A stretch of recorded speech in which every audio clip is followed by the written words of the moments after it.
మామూలుగా మోకాలు నొప్పులు ఎందుకు వస్తాయంటే ఇలా ఉంటుంది మోకాలు. అయితే ఈ మధ్యలో స్పేస్ ఉంటుంది ఇట్లా. ఈ స్పేస్ ఉండడం వల్ల ఏమవుతుందంటే దీన్ని గుజ్జు అంటారు, మా భాషలో సైనోల్ ఫ్లూయిడ్ అంటాం.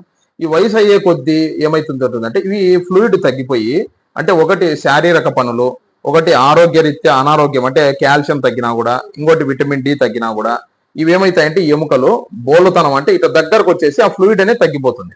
దీన్ని చాలా మంది చేసే తప్పు ఏమంటే ఇంజక్షన్ వేయించుకుంటారు. అవి ఇంజక్షన్లు తాత్కాలికంగా నొప్పి తగ్గుతుంది తప్ప మళ్ళా తిరిగి మళ్ళా నొప్పులు వస్తాయి. ఎందుకంటే ఇంజక్షన్ వేసినంత మాత్రం గుజ్జు అనేది పెరగదు ఎక్కడ కూడా. ఈ ఎప్పుడైతే మోకాలు రెండు ఇలా దగ్గరకు వస్తాయో ఆటోమేటిక్గా రాసుకుంటాయి, నడిపించినప్పుడు కిరకిర శబ్దాలు వస్తాయి, మీకు వస్తాయి. దీన్ని ఆర్థరైటిస్ అంటాం మా భాషలో. ఈ ఆర్థరైటిస్ అనేది ఎప్పుడైతే తయారైతుందో మోకాలు రెండు రాసుకుపోయి నొప్పి, అంటే రెండు రాళ్ళు రాసుకుంటే అగ్గి ఎట్లా వస్తుందో అలాగే వస్తుంది. దీనికి వీలైనంత వరకు తల కింద దిండు తీసేయాలి, మోకాళ్ళ కింద దిండు పెట్టుకోవాలి.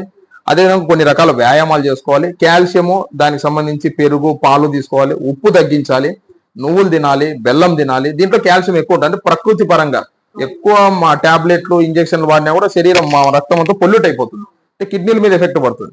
అలా కాకోకుండా కొన్ని రకాల జాగ్రత్తలు, వ్యాయామాలు తీసుకొని, మోకాల పట్టి నీ క్యాప్ అంటారు అది తీసుకొని కొన్ని ట్రీట్మెంట్ తీసుకుంటే వీలైనంత వరకు